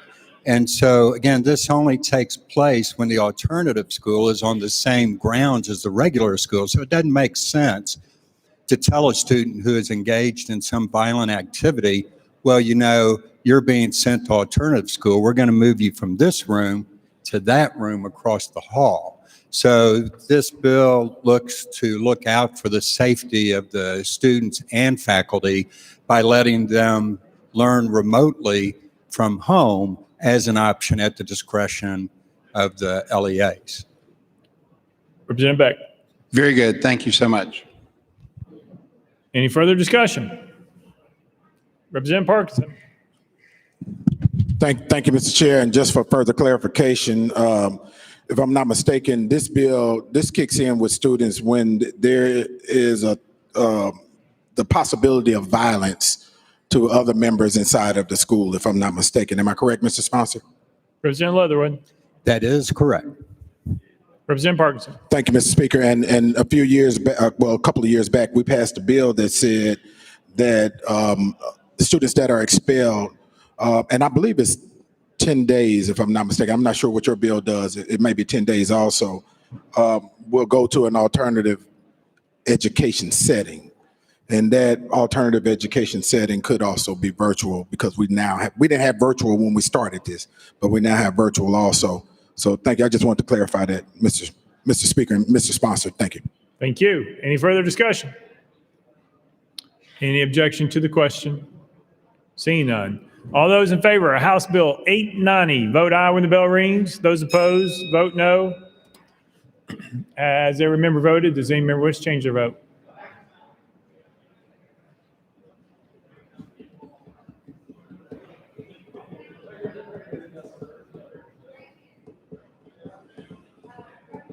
Mr. Clerk, please take the vote. Ayes 96, no nays. House Bill 890 having received a constitutional majority, I hereby declare passed without objection. The motion to reconsider is tabled. Call up next bill, Mr. Clerk. House Bill 1127 by Chairman Farmer, relative to commerce. Mr. Speaker, the Senate bill is on the desk. Chairman Farmer, you're recognized. Thank you, Mr. Speaker. I move to substitute and conform to Senate Bill 1381. Chairman Farmer moves substitute and conform to Senate Bill 1381, probably second without objection. So ordered. Chairman Farmer, you're recognized. Thank you, Mr. Speaker. I move passage of Senate Bill 1381 on third and final consideration. Chairman Farmer moves passage of Senate Bill 1381 on third and final consideration. Probably second. Mr. Clerk, call up First Amendment. House Local Government Committee Amendment number 1, Mr. Speaker, same as Senate Amendment number 1. Chairman Crawford, you're recognized. Thank you, Mr. Speaker. I move to withdraw. Without objection, amendment number 1 withdrawn. Next amendment, Mr. Clerk. Mr. Speaker, no further amendments. Chairman Farmer, you're recognized.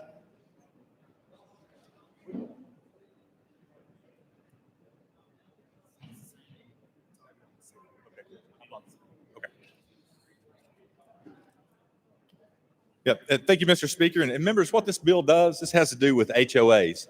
If you own a property in an HOA and say you're renting it, this is for long-term rentals, okay? This has nothing to do with short-term rentals. This is long-term rentals only, 6 months or more, okay? If you own a home in an HOA and you're currently renting that home long-term and the HOA comes in, right now they have the ability to come in and say, you know what? You can't rent that long-term anymore. This may be an investment property. This may be something that your mother, your father, a family member left you by devise in a will. This may be a house that you had before you got married, something like that. My bill says, you know what? You're grandfathered in. If the HOA changes the rules, you're grandfathered in for now. If you sell the property goes under the new rules of the HOA. And this is what my bill does. And I ask for passage. I renew my motion. Chairman Farmer renews his motion. Any discussion on the bill? Representative Lynn, you're recognized. Thank you, Mr. Speaker. By coincidence, I just had an email from a constituent, and he is interested to know, I understand what you're saying about an owner owning a single house in a community. What about if there's an LLC that owns many, many houses in the community? I can think of a neighborhood in my district that a rental LLC has bought up just about every single house inside the neighborhood. And it's kind of made it more of a transient neighborhood and not necessarily a family neighborhood. And, you know, folks don't really appreciate that. So does this apply to individuals who maybe own one house within a community, or does it apply to the LLCs that purchase, you know, like buy up every house within the community? Chairman Farmer.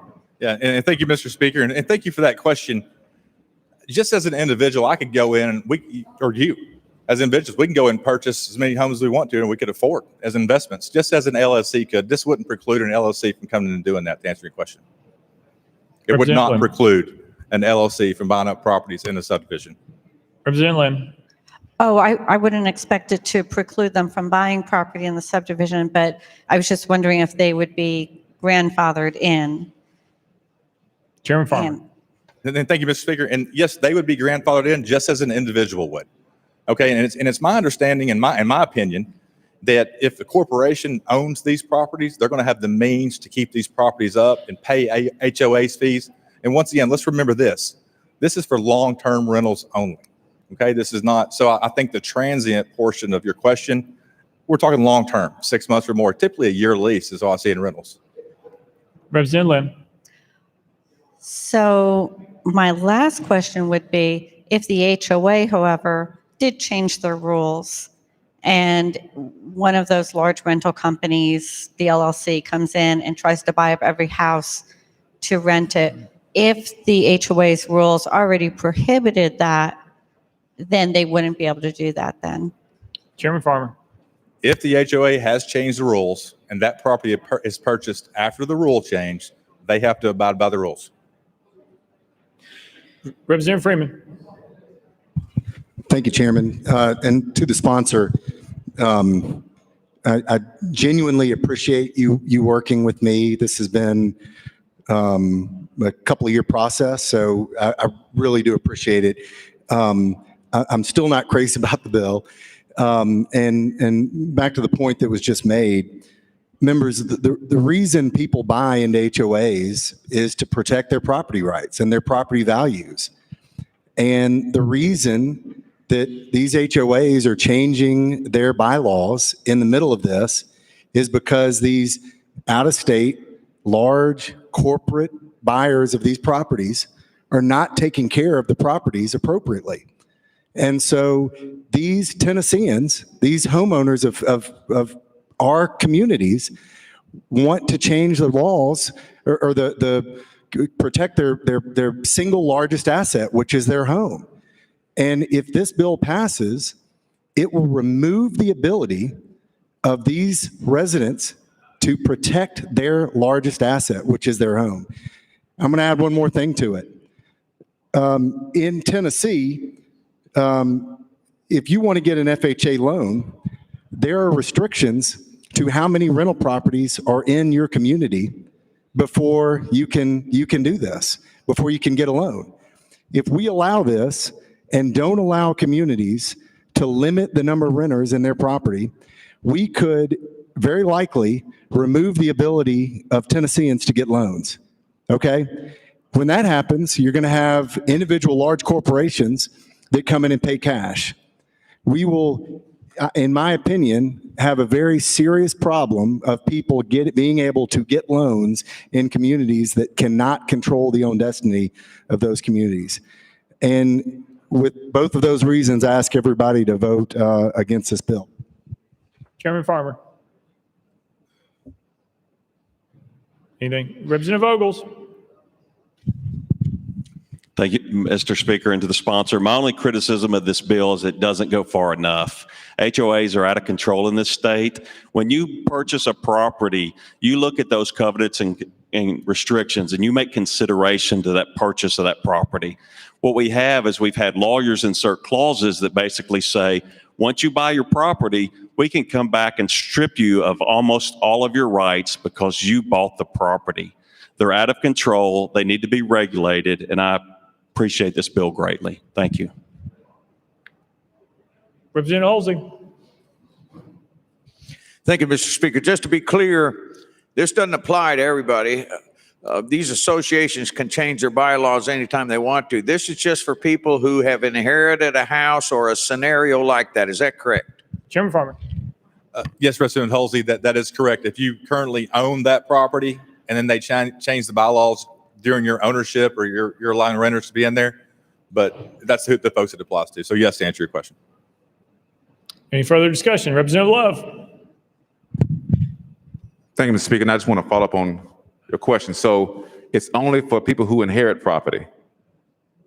Chairman Farmer. No, that is incorrect. And if I answered that shorthanded, I do apologize. It didn't mean to mislead anyone. It applies to properties that you own, that you currently own and are currently renting.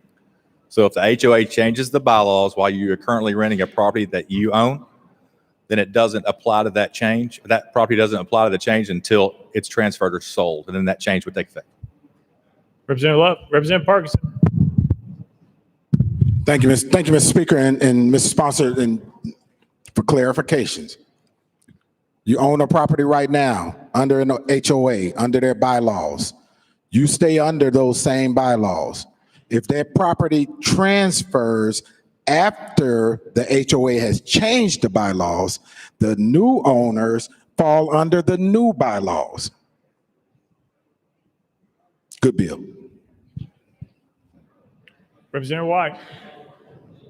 Thank you, Mr. Speaker. Just to give me comfort, this is not the weekend rentals. You said 6 months or longer rentals. What I'm opposed to is the weekend rentals coming into a neighborhood, but doesn't apply to that, right? Chairman Farmer. This does not apply to short-term rentals, 6 months or longer. Representative Williams. Thank you, Mr. Speaker. I move previous question. Previous question be called. Any objection? Seeing none.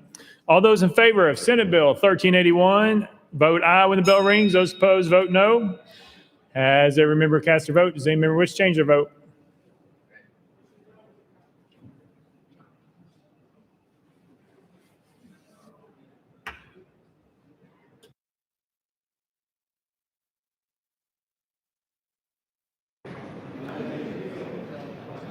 Mr. Clerk, please take the vote.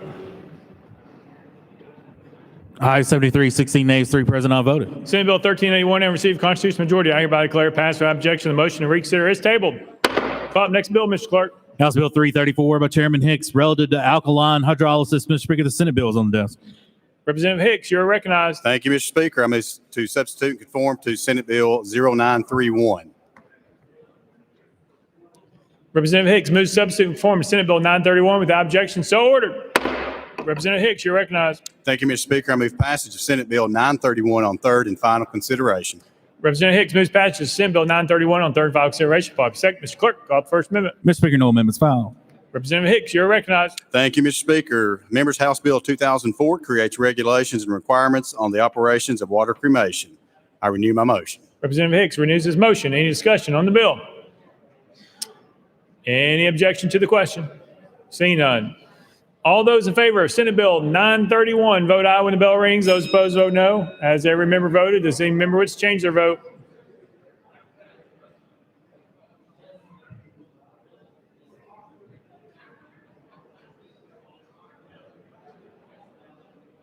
Mr. Clerk, please take the vote. Ayes 96, no nays. Senate Bill 931 and received constitutional majority. I hereby declare it passed without objection. The motion to reconsider is tabled. Call up next bill, Mr. Clerk. House Bill 1528 by Chairman Powers, relative to privilege tax on restaurants in the city of Jellicoe. Chairman Powers, you're recognized. I move passage of House Bill, thank you, Mr. Speaker. I move passage of House Bill 1528 on third and final consideration. Chairman Powers moves passage. Properly second. Mr. Clerk, any amendments been filed? Mr. Speaker, no amendments filed. Chairman Powers, you're recognized. Thank you, Mr. Speaker. House Bill 1528 is a local bill that allows the city of Jellicoe, subject to local approval, to levy a 2% tax on the purchase of food from restaurants with over $200,000 in sales per year. This revenue will be applied to debt reduction that was incurred years ago before the comptroller stepped in and helped restructure the finances of the town. The tax will have a sunset provision to expire when the debt has been retired. And with that, Mr. Speaker, I renew my motion. Chairman Powers renews his motion. Any discussion on the bill? Any objection to the question? Seeing none. All those in favor of House Bill 1528, vote aye when the bell rings. Those opposed, vote no. Has every member voted? Does any member wish to change their vote?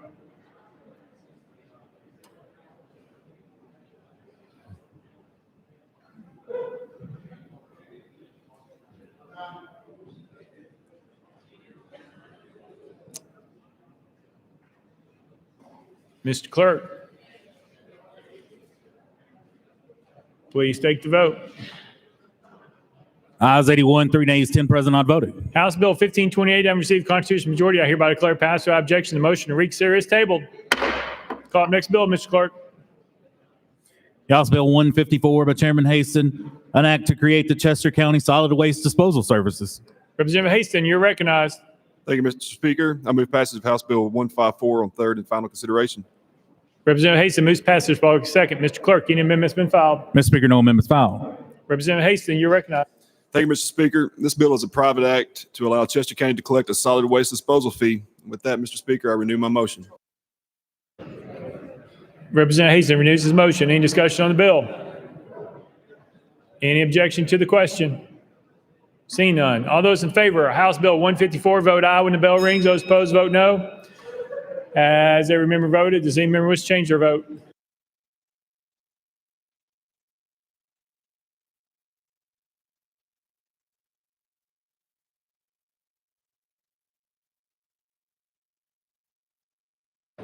Ms. Clerk, please take the vote. Ayes 88, no nays, 6 present, not voting. House Bill 154, having received constitutional majority, I hereby declare it passed without objection. The motion to reconsider is tabled. Call up next bill, Mr. Clerk. House Bill 866 by Speaker Johnson relative to alcoholic beverages. Speaker Johnson, you're recognized. Thank you, Mr. Speaker. I move passage of House Bill 866 on third and final consideration. Speaker Johnson moves passage, probably second. Mr. Clerk, call the first amendment. House State Government Committee Amendment Number 1. Chairman Keisling, you're recognized. Thank you, Mr. Speaker. House State Government Committee Amendment Number 1 rewrites the bill. I'll defer to the sponsor for further explanation. Move to adopt. Thank you, Mr. Speaker. Chairman Keisling moves adoption amendment number 1, probably second. Any discussion on the amendment? See none. All those in favor of amendment number 1 say aye. Aye. All those opposed say no. The ayes have it. You adopted. Next amendment, Mr. Clerk. Mr. Speaker, no further amendments. Speaker Johnson, you're recognized. Thank you, Mr. Speaker. House Bill 866 pertains to the delivery of alcohol from retail package stores. The delivery of alcohol from retail package stores is already legal in Tennessee for companies that use a flat fee basis. This bill would allow those who deliver alcoholic beverages to use a flat fee based or a percentage based. I renew my motion. Speaker Johnson renews his motion. Any discussion on the bill? Any objection to the question? Representative Parkinson, Chairman Dixie. Thank you, Mr. Speaker. Just real quick, is there a cap on the percentage that they can charge? Speaker Johnson. Thank you, Mr. Speaker. 10%. Representative Parkinson. So like a tithe? Thank Speaker Johnson. Any objection to the question? Seeing none. All those in favor of House Bill 866 as amended, vote aye when the bell rings. Those opposed, vote no. As every member voted, does any member wish to change their vote?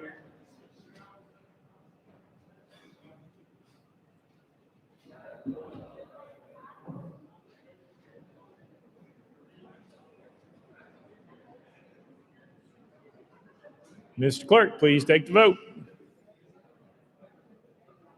Ayes 75, 10 nays, 8 present, not voted. House Bill 866, having received constitutional majority, I hereby declare passed without objection. The motion to reconsider is tabled. Call up next bill, Mr. Clerk. House Bill 1085 by Representative Hodges relative to alcoholic beverages. Representative Hodges, you are recognized. Thank you, Mr. Speaker. I move passage of HB 1085 on third and final consideration. Representative Hodges moves passage, probably second. Mr. Clerk, call up First Amendment. House State Government Committee Amendment Number 1.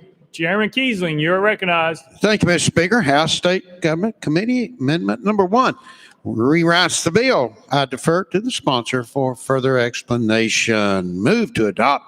Thank you, Mr. Thank you. Chairman Keisling moves adoption amendment number 1, probably second. Any discussion on the amendment? Seeing none. All those in favor of amendment number 1 say aye. Aye. All those opposed say no. You adopted. Next amendment, Mr. Clerk. Mr. Speaker, no further amendments. Representative Hodges, you're recognized. I renew my motion. Representative Towns, you're recognized. Thank you, Mr. Speaker. Sponsor yield. Representative Hodges. Sure. Representative Towns. Is this your first bill? Representative Hodges. Well, I haven't been here for 50 years like you have, Representative Towns, but so yeah, yeah, sure. Representative Towns. You mean you can count that high? So why is my good friend Chairman Johnson there holding your hand? What's going on? Representative Hodges. He's just making sure his intern's doing his job correctly there, Representative Towns. Representative Towns. You mumbled that one out, but I'm gonna let you pass on that one. Any further discussion? Any objection to the question? All those in favor of House Bill 1085 as amended, vote aye when the bell rings. Those opposed, vote no. Has every member voted? Does any member wish to change their vote?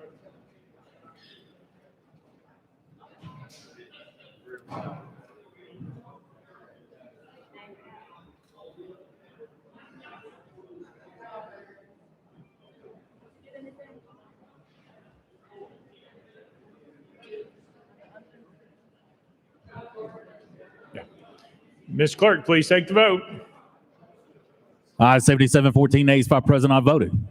House Bill 1085 having received a constitutional majority, I hereby declare passed. Without objection, the motion to reconsider is tabled. Call up next bill, Mr. Clerk. Mr. Speaker, that completes the regular calendar. Next order, Unfinished business. unfinished business. Chairman Keesling, you're recognized. Thank you. I move to withdraw House Bill 1614 from the committee and the House, Mr. Speaker. You've heard the motion. Any objections? Without objection, so ordered. Mr. Clerk. Mr. Speaker, we have a message from the Senate. Mr. Speaker, I'm directed to return to the House House Bill 50, substitute for Senate bill on same subject, amended and passed by the Senate. Thursday's message calendar. Mr. Clerk. Mr. Speaker, I'm directed to return to the House House Bill 131, substitute for the Senate bill on same subject, amended and passed by the Senate. Thursday's message calendar. Any unfinished business? Representative Griffey. Thank you, Mr. Speaker, and members, pursuant to Rule 29, I believe I have 5 hands in support of this. I wish to roll call vote on my Rule 53 motion to recall House Bill 801 from the Banking Subcommittee to be placed on the next calendar of the Calendar and Rules Committee for consideration. The purpose of this motion is to address a crisis at the border that is an existential threat to the jobs and Representative Griffey, wages. you can't talk on the bill. You can only make the motion, sir, under the rule. Thank you, Mr. Speaker. I'm trying to address the purpose of the motion. Mr. Clerk. Mr. Speaker, at this point in the proceedings, the motion before the body is whether or not this bill should be recalled from committee. The merits of the bill or what the bill is about is not up for debate at this time. Representative Griffey. Thank you, Mr. Speaker. According to Mason's Rules of Order, I am allowed to address the purpose of the motion. Mr. Clerk. Mr. Speaker, from the Mason's Manual, it is not in order to discuss the merits of a proposal upon a motion to discharge a committee or withdraw the proposal from committee. Debate in such cases must be confined strictly to the purpose of the motion.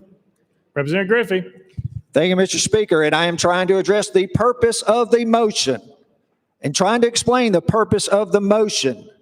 And the purpose of the motion is to give every member of this House the opportunity to vote whether their constituents believe E-Verify is supported and what they want, or whether they think the merits of the Chamber of Commerce and NFIB. Representative, you have a motion. Is that correct, Representative Griffey? You made a motion, correct? Yes, Mr. Speaker. Thank you. We have a motion. No second. Dies. Next order, Mr. Clerk. Announcements. Announcements. Representative Parkinson.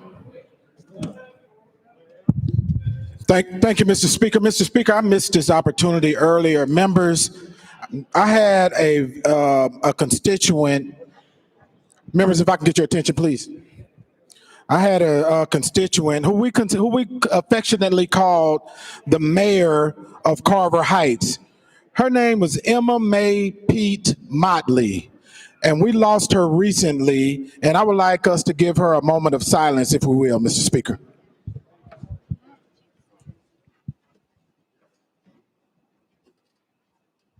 Amen. Thank you, members. Any further announcements? Chairman Farmer. Thank you, Mr. Speaker. I just want to let everybody know that the Civil Justice Subcommittee's last calendar will be April 6th. Members, please put your bills on notice of the Civil Justice Subcommittee by next Wednesday, March 31st at 3:30 p.m. Thank you. Chairman Terry. Thank you, Mr. Speaker. I just want to announce that TennCare and the Department of Health will be giving their budget presentations in the House Health Full Committee on Wednesday at 2 p.m. in House Hearing Room 1. Thank you. Chair Lady Littleton.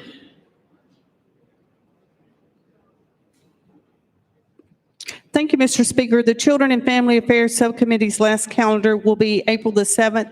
Members, please put your bills on notice in the Children and Family Affairs Subcommittee by next Wednesday, March 31st at 3:30 p.m. Thank you. Chairman Lafferty. Thank you, Mr. Speaker. The last calendar and the athletics calendar will be in Higher Education Subcommittee on Tuesday, March the 30th. If you would like for your bill to be heard in Higher Ed Sub, you must put it on notice by Wednesday, March the 24th at 3:30. Thank you. Chairman Whitson.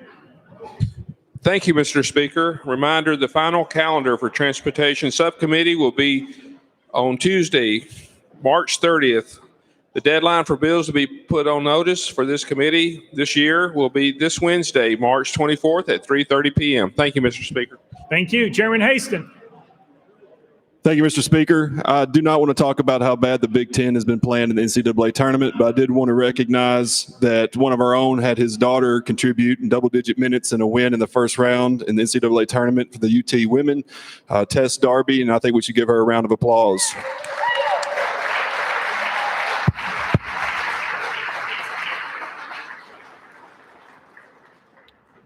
Any further announcements? Chairman Moon. Thank you, Mr. Speaker. Members, the last calendar for Cities and County Subcommittee will be Tuesday, April 6, 2021. Thank you, Mr. Speaker. Thank you. Any further announcements? Next order, Mr. Clerk. Roll call. Roll call.